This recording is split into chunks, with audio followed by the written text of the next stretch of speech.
Landit pedalan marduri, rasa ngape dolo, dia pehu kojar cintaku. Oh, oh, oh, eh,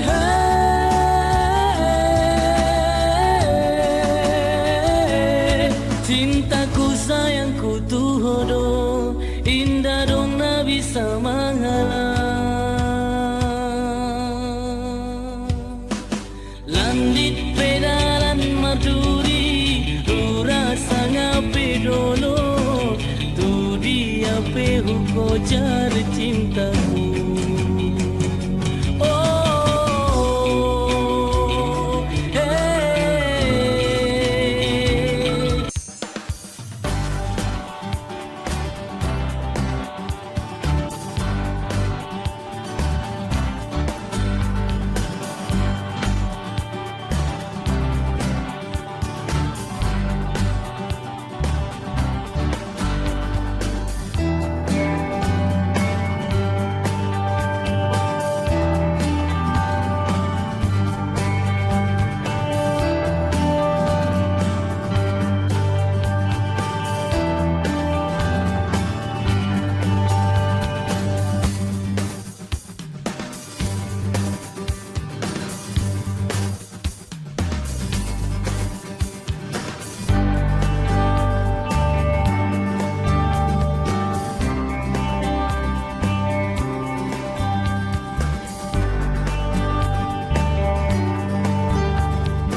What is amplitude modulation, that is AM?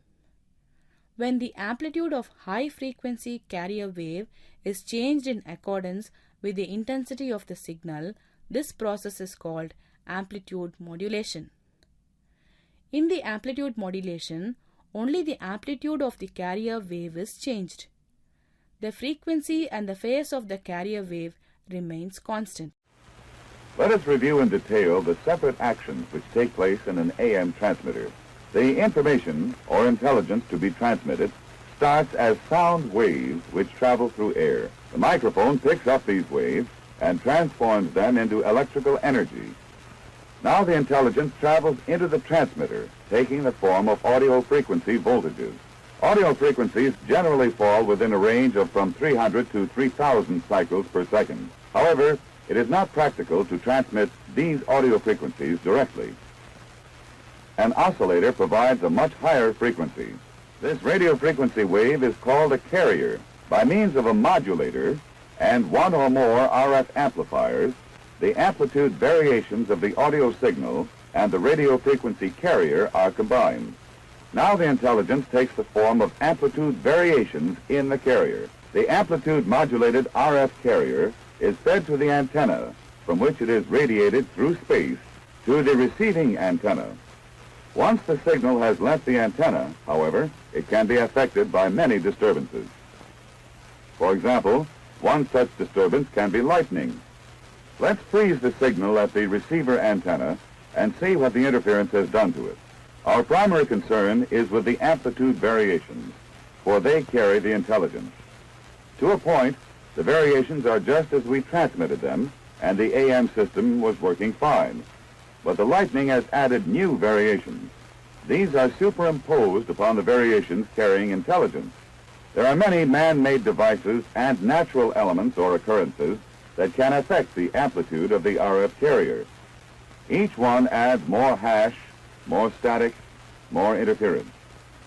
The receiving antenna will pick up both the composite RF waves from the transmitting antenna and the random noises generated by the lightning. These two will combine and distort the amplitude of our desired signal. Now, a partial review of what happens in the AM receiver. The amplitude-modulated RF carrier is picked up by the receiver's antenna. The receiver extracts the intelligence carried by the RF, transforms it back to an audio signal, amplifies it, and feeds it to the speaker. It emerges from the speaker as sound waves, which can be heard and understood by the human ear, unless the intelligence is smothered by interference.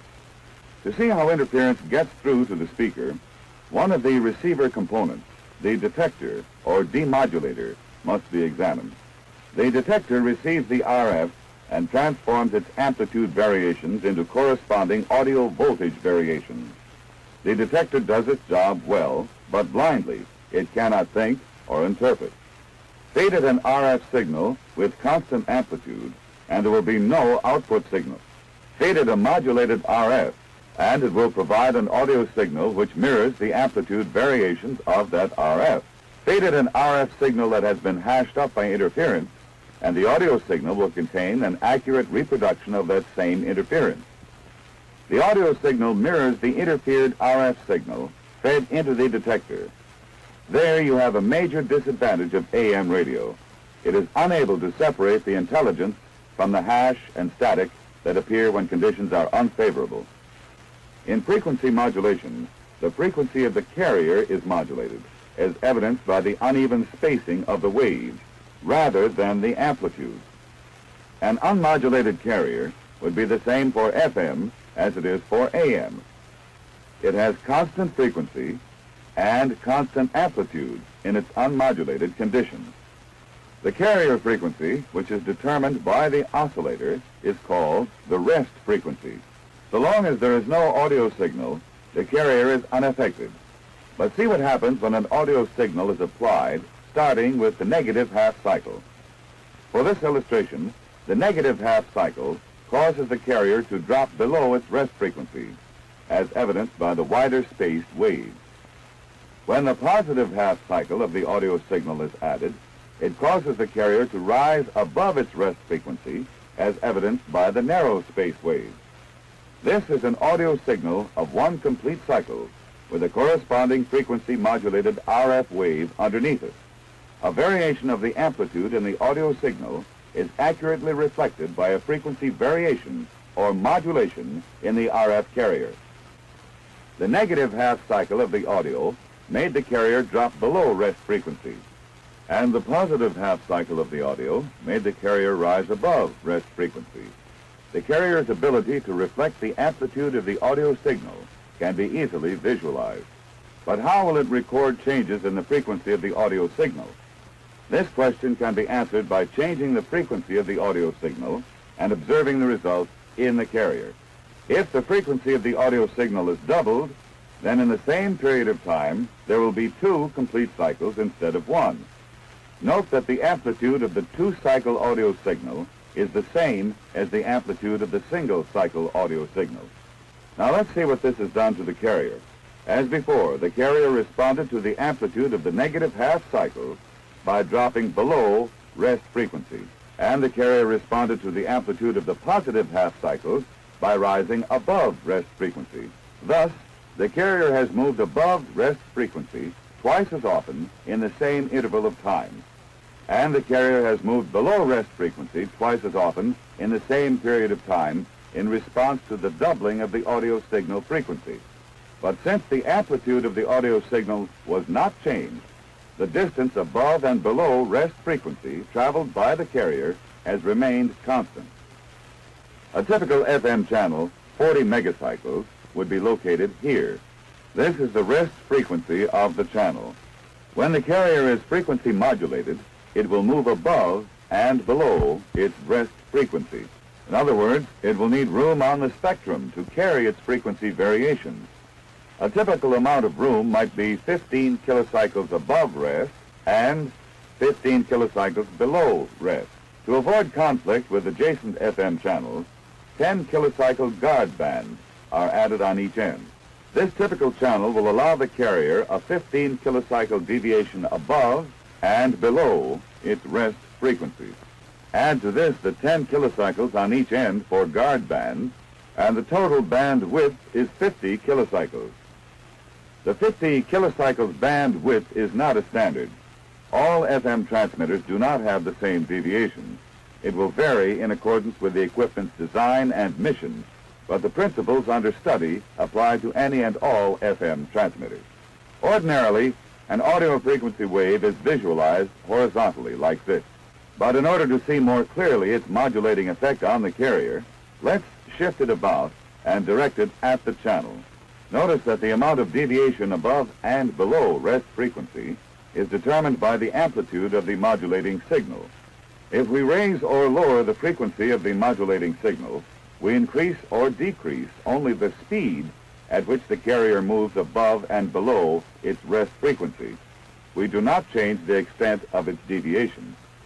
Only by changing the amplitude of the modulating signal do we change, decrease, or increase the extent of deviation above and below rest.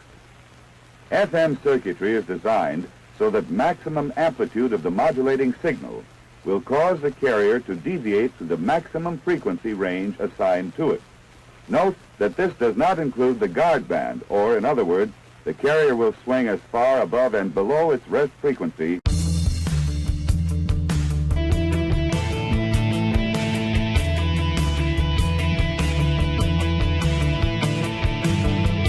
Hi gang, I'm going to show you what amplitude modulation is using this super simple AM radio transmitter. I'll also show you some of what's going on in the transmitter circuit, a bit about how it works, and what I learned when I put it together. Before I can explain what amplitude modulation is, I need to explain why it's done. The place to start is the source of the sound, in my case this CD player. If I connect my oscilloscope to the output of my CD player, I see that the waveform it's putting out looks like this. Pretty random looking. That's called the audio wave. Audio means sound. Now here's the crystal radio which will be receiving my transmitted wave. And here's where it receives it, at the antenna. The problem is that there are all sorts of waves arriving at the antenna. So how can it pick out my audio wave from all the rest? The answer is that it can't. But one thing this radio can pick out well is waves that are all the same frequency. That means the distance between each peak is the same. However, the input from the CD player looks like this. The distance between the peaks is nowhere near the same. There's no one frequency. But I can make a new wave that looks like this.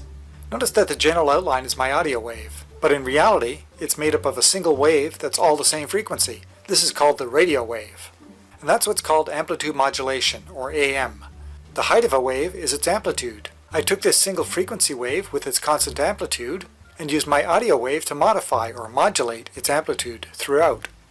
Now that you know what the radio wave that the transmitter puts out looks like, let's look at the transmitter itself.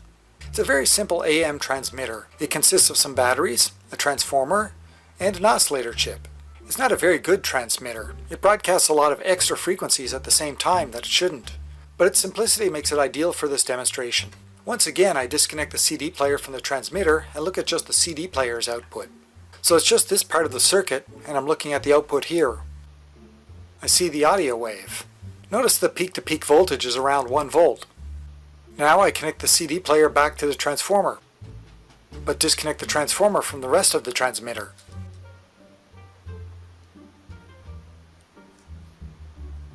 So it's just this part of the circuit, and I'm looking at the output here. Looking at the transformer output, I see it's the same waveform, but the peak-to-peak voltage is off the display. So I zoom out in terms of the voltage. The peak-to-peak voltage is now around 10 volts. The transformer has stepped up the voltage.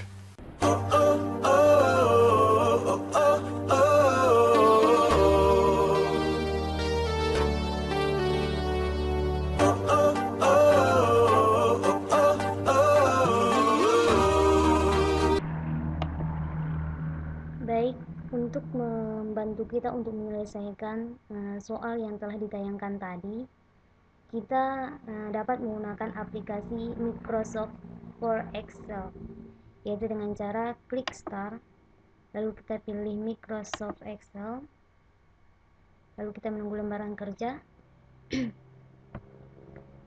Kita menuliskan yang diketahui dari soal. Analisis modulasi.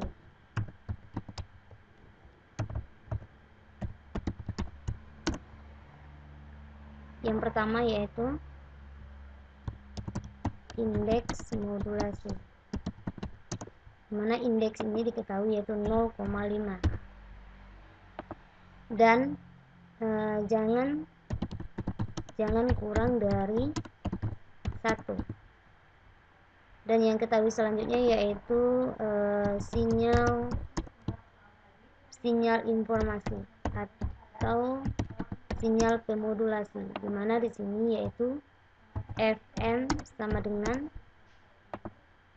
1 Hz dan FM sama dengan 0,5 volt.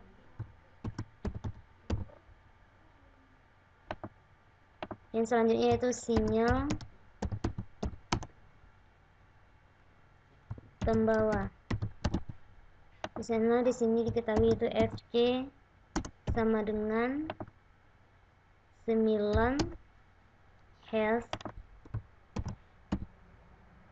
dan FC sama dengan 1 volt.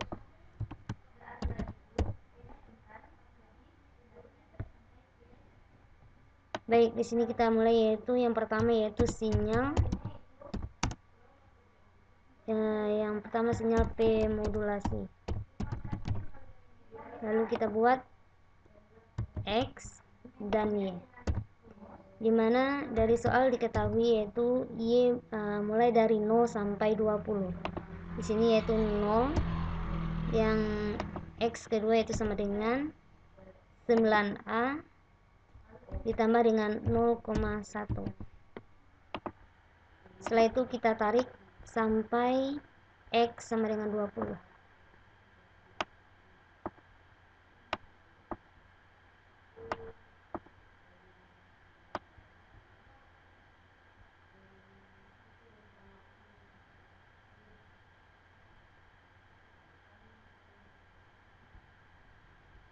Oke, baik.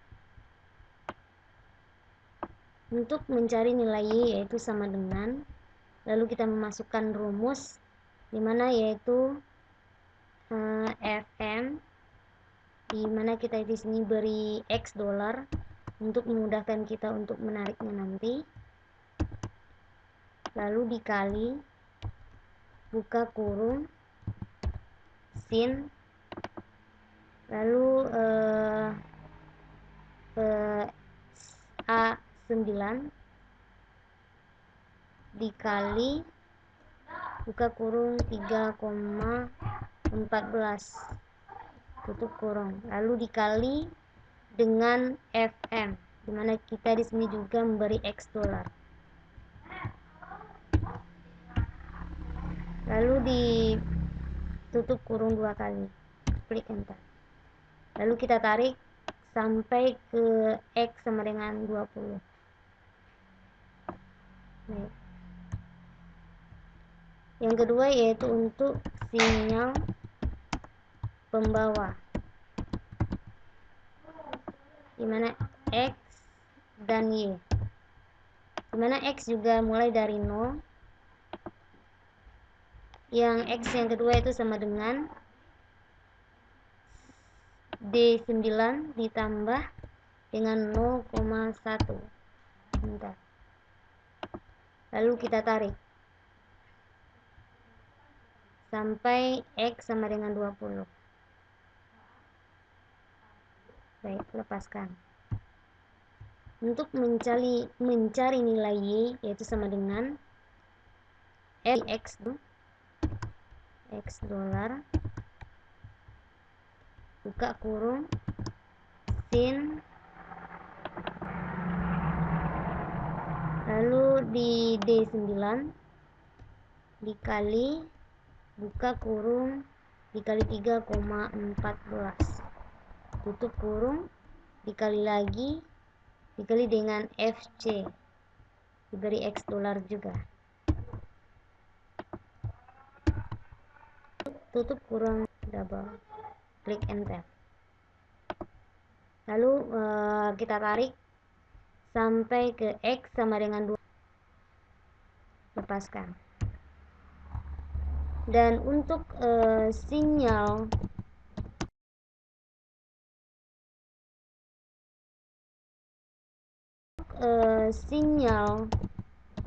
modulasi AM, yang pertama kita ketikkan Y, dimana X juga mulai dari 0 sama dengan G9 ditambah dengan 0,1, enter. Lalu kita tarik X sama dengan 20. Baik. Dan untuk mencari nilai Y, yaitu dengan cara buka kurung, FM diberi X dolar, ditambah yaitu B9, tutup kurung, lalu dikali itu sin dikali dengan D9 buka kurung, 9 dibuka kurung, 2 dikali 3,14, tutup kurung, dikali FC, diberi X dolar,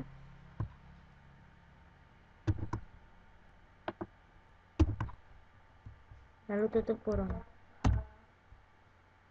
Kita tarik nilai Y sampai X sama dengan 20.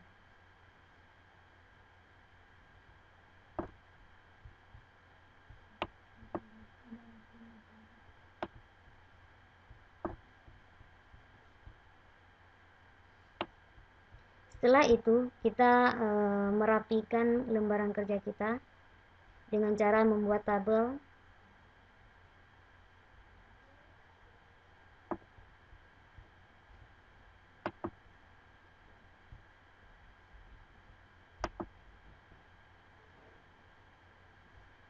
dan di rata tengah, lalu kita beri warna,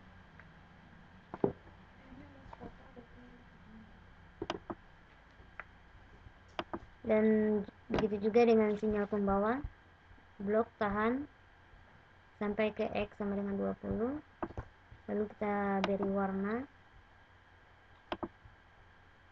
rata tengah, dan kita beri tabel. Dan sinyal modulasi AM, klik, tahan, pas, lalu kita beri warna, kita beri tabel, dan di rata tengah. Baik, untuk membuat grafik pada masing-masing sinyal modulasi ini, yang pertama yaitu pada sinyal pemodulasi, yaitu klik sampai ke X sama dengan 20, lalu klik insert,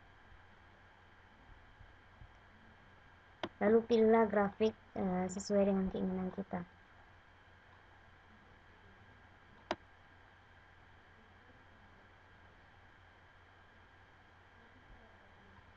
Ini adalah grafik pemodulasi.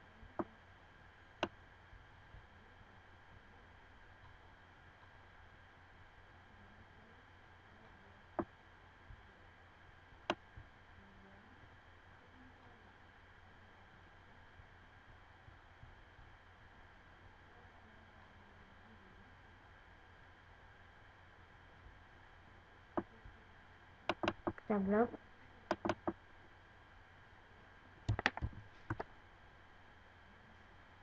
Kita ketikkan nama, yaitu supaya kita tidak ragu, sinyal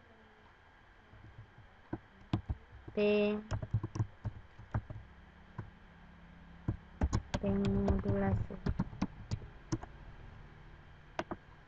Lalu untuk sinyal pembawa, yaitu kita blok tahan sampai ke X sama dengan 20, lalu klik insert, lalu pilihlah grafik sesuai dengan keinginan kita.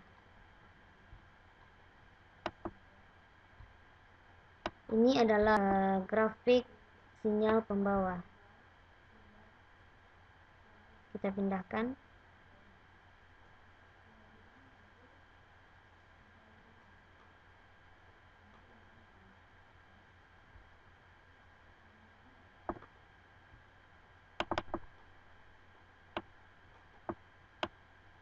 Kita rubah namanya, sinyal pembawa. Dan untuk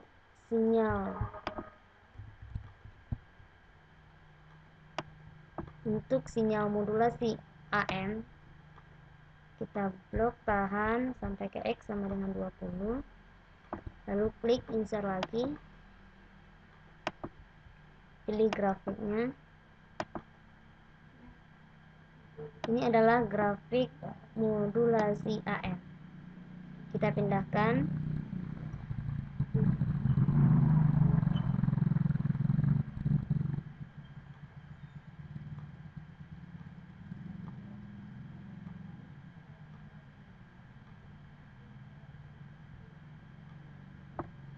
Lalu kita ganti namanya, sinyal modulasi AM. Untuk memperindah tampilan grafik ini, kita bisa memilih berbagai macam jenis.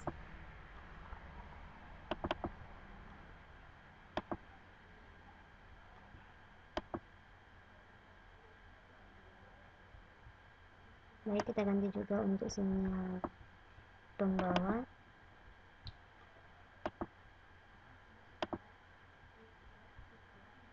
Dan sinyal modulasi AM.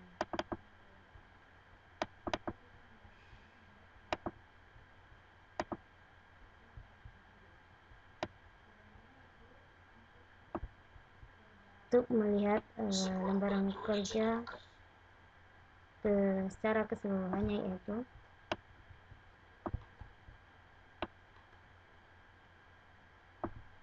dapat kita perhatikan.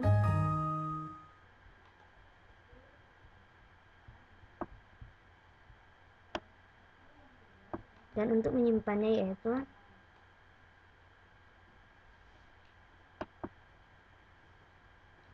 klik save.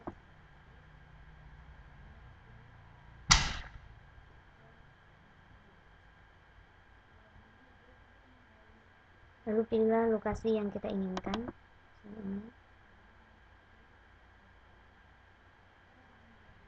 Lalu ketikkan nama.